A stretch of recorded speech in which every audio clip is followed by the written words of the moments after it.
back to the show today. We're talking about the Basketball Hall of Fame, not the NBA Hall of Fame. There is no NBA Hall of Fame. So when you hear someone reference the Hall of Fame, they're talking about the Naismith Hall of Fame in Springfield, Massachusetts, where the game of basketball was invented by James Naismith, a Canadian. I know Canadians like to point that out. But we are not going back to the beginning where it all began. That is not my thing. So one important thing to point out is that there are going to be a lot of names you don't know in the Naismith Hall of Fame, even if you're a real patron of vintage NBA basketball or ABA basketball. Watching old highlights of Bob Pettit and Bill Russell, you're sick. Because there are a lot of players that have been inducted into the Hall of Fame that never played in the NBA. Let's take the best example that I can think of. Brazilian player Oscar Schmidt. A lot of you probably know his name now because LeBron broke his all-time scoring record last year. That would be most points scored in a professional basketball career. Right now, Schmidt is right above Kareem Abdul-Jabbar at number 2, which is kind of interesting that I'd never heard this guy's name before that. He played basketball for pushing 30 years. And look at this guy's list of Wikipedia accolades. This guy's a beast. Well, if Oscar Schmidt killed it so hard, why did he never play in the NBA? He was drafted in the NBA in 1984. Certainly he would have made more money if he came over and played. No, that's not true. One of the reasons he didn't come over and play was because he was making more money in the Italian league. He actually would have made significantly less money. In 1984, the NBA wasn't as popular around the world as it is now, and all the basketball-related income wasn't globally saturated into the NBA like it is now. Back in the 80s and 90s, players stayed in their home countries where they could make more money. Tony Kukoc was making $3 million a year in the Italian league when he was drafted, so he stayed for a while. If he joined the NBA immediately, he would have been on a rookie contract making less than $1 million a year. Now, it's pretty rare that a player makes more than a minimum contract overseas. So, Oscar Schmidt was inducted into the Hall of Fame in 2013, and I'm going to use him as the example of a player who is in the Hall of Fame that did not play in the NBA. There are a lot of them, but he's the best example. Some people have a problem with him being in the Basketball Hall of Fame above other players. The main reason being he was never tested against NBA competition. Even though he had the opportunity to, he never even tried. One of the reasons he didn't come over when he was drafted is because he wanted to play for his Brazilian national team. NBA players weren't allowed to play for their national teams until 1989. So then after 1989, he could have spent the rest of his career in the NBA, which would have been most of his career. So this causes a lot of people to question the integrity of the 49,000 points he scored in his career, because he was racking those suckers up against bums in the Brazilian and Italian leagues. He opted to be a big fish in a small pond, rather than thug it out with the sharks of the NBA. He should have picked on someone his own size, is what I'm saying. He also doesn't have a lot of international ball success, like Arvydas Sabonis does. So Arvydas Sabonis was not an all-star in the NBA. He only played 7 seasons in the NBA, but he's in the Hall of Fame, and no one's got a problem with him. That's because he's got medals. He's got an Olympic gold medal and 2 bronze medals, and a FIBA gold medal. He's also a really nice guy, so no one gives him any guff. People also like Oscar Schmidt, so maybe I'm the only hater. It also doesn't really matter what I think. I don't vote on who gets inducted to the Hall of Fame. That's actually a good question though. Who does vote on that? No one knows. Evidently, they try to keep that a secret, just because of all the drama that could ensue. If someone submits and they don't get in, you know, personal beefs and all that. But that is one criticism about the Naismith Hall of Fame, is that there's no accountability for the vote. A lot of pro and college Hall of Fames actually have some partial visibility in the voting. So there are actually 3 different phases of the selection process. The first is you have to pass the screening committee, and those are made up of 2 different groups: the North American Committee and the Women's Committee. Those are made up of past players, coaches, and media members. So that's the first thing you gotta get past. If both these groups co-sign on you, then you move to the Board of Trustees. The Board of Trustees is there to make sure that this player didn't hurt the game of basketball, that they didn't do anything to tarnish the game or put it in a bad light. For instance, Chris Webber was eventually inducted into the Hall of Fame, but not until 2021, 10 years after he was eligible. Chris Webber was a great NBA player, and he was a great college player as well. He should have been inducted pretty soon after he was eligible. The problem was, Chris Webber was involved in a scandal while he was at the University of Michigan. Him, along with a few other members of the Fab Five, were taking money from booster Ed Martin. This was pre-NIL deal days. Then he also lied about the scandal and was charged with contempt by a grand jury. Yeah. I assume this was the reason it took so long for him to be inducted. He probably got to the Board of Trustees stage and then he got flagged. Similar to how Barry Bonds and Pete Rose aren't in the Baseball Hall of Fame. You know those stories, right? So the final stage of the process is the Honors Committee. Again, more basketball experts voting, 24 of them, you gotta get 18 votes. Or alternatively, they're actually a group of 4 committees that can be a wild card to select you. These committees are the contributors, these are like media members and stuff, the early African American pioneers, the International Game Committee, that being people who are involved in the game, not in the US, and the Veteran Committee, which is made up of past players that have been retired for over 35 years. These committees get to pick one person every year to skip the Honors Committee. So you can see how a player that might be involved in a special interest could sneak into the Hall of Fame. The members of these committees serve 3-year terms, and players don't know how they got into the Hall of Fame. They don't know who voted for them or how many votes they got. They just know that they're now a Hall of Famer. So maybe you've heard of first ballot Hall of Famers. What does that mean? It means that you were inducted to the Hall of Fame the first year you were eligible. That's 3 years after you officially retired from your basketball career. That means nobody had to make any decisions about you. You were in the Hall of Fame. So to me, these are the players that I consider real Hall of Famers. No disrespect, because this is the Hall of Fame. These are the most notable players of NBA history. I've heard people say this before, before, but it's the players that you can't tell the story of basketball without. Which, if you look at the first ballot selections, these are real G's. The most recent ones being Dirk Nowitzki, Tony Parker, Manu Ginobili, Pau Gasol. I don't think you can tell the story of basketball without any of these guys. Now here's an interesting story though. Vince Carter is entering the Hall of Fame this year as a first ballot Hall of Famer, which is good for him. But in my opinion, VC is borderline. He only has 2 All-NBA team selections. He never won a championship. He never made it on an all-defensive team. I think he's in the Hall of Fame for the dunk contest win. He played 22 seasons in the league. That's a lot. And probably to some degree his gold medal in dunk of death. Personally, I find it surprising that he got in his first year, especially considering that Chauncey Billups is also entering the Hall this year. Chauncey Billups made 3 All-NBA teams, 2 All-Defensive teams. He won a championship and he was the Finals MVP in 2004. He's been eligible to be in the Hall of Fame for 8 years now and he's finally getting in. I think the reason is that Chauncey had an SA allegation back in 1997 that was settled outside of court. My theory is he never made it past the trustees stage, and he's probably been submitted every year but blocked. So it's interesting to talk about what the Hall of Fame represents, and it's definitely more of a celebration of the game than it is the acknowledgement of the abilities of a player. Also considering the fact that the inductees of the Hall of Fame aren't just male and female basketball players. Coaches, media members, and executives get in there too. Even the guy that invented the shot clock got it. So not only is it not a merit-based club, it's also not an accurate timeline of the history of the game. Because even if you don't condone the behaviors and actions of certain players, they still have a place in the history of the game. You can't ignore it. Also, players can't lose eligibility after a certain amount of years, which I think's weird. Michael Cooper is getting into the Hall of Fame this year, and he's been retired for 35 years. He's just now being inducted. So I have a hard time understanding the logic of Michael Cooper. How did he become more relevant to the game 30 years after retirement? If anything, Michael Cooper's contributions would be becoming less significant as the years went on. I'm not trying to throw shade at Michael Cooper. I'm sure this is a great year for him. I'm very happy for him. I'm just trying to point out the fact that there isn't a lot of consistency when it comes to who gets into the Hall of Fame and when they get inducted. One player that is going to be a very interesting case is Derrick Rose. When he becomes eligible for the Hall of Fame, Derrick Rose just retired after 16 seasons in the NBA. And in my opinion, if you're telling the story of basketball, there's no way you're not going to include Derrick Rose. I don't think there's any way you can not include an MVP at all, let alone the youngest NBA MVP in history. Not only that, he was Rookie of the Year. He was a first overall pick. Derrick Rose was so good that they instituted the Derrick Rose rule, enabling players coming off their rookie contracts to sign an extension 30% of the salary cap as opposed to 25%. No one assumed that a player with so little experience could be worth the max contract until Derrick Rose. Although that was kind of it for Derrick Rose. Everything notable that he did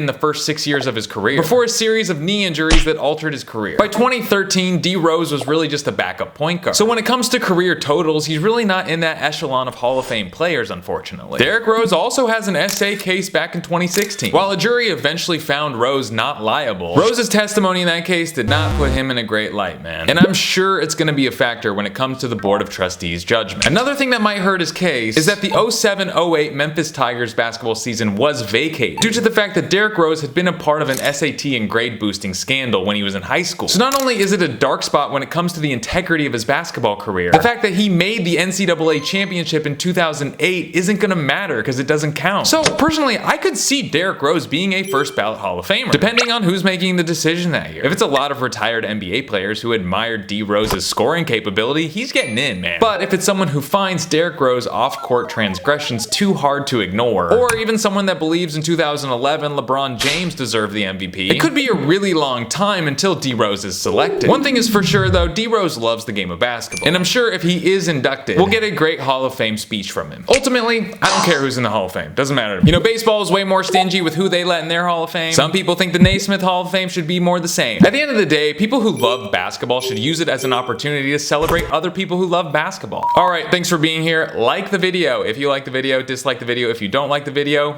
It really helps a lot. It matters. It's like night and day.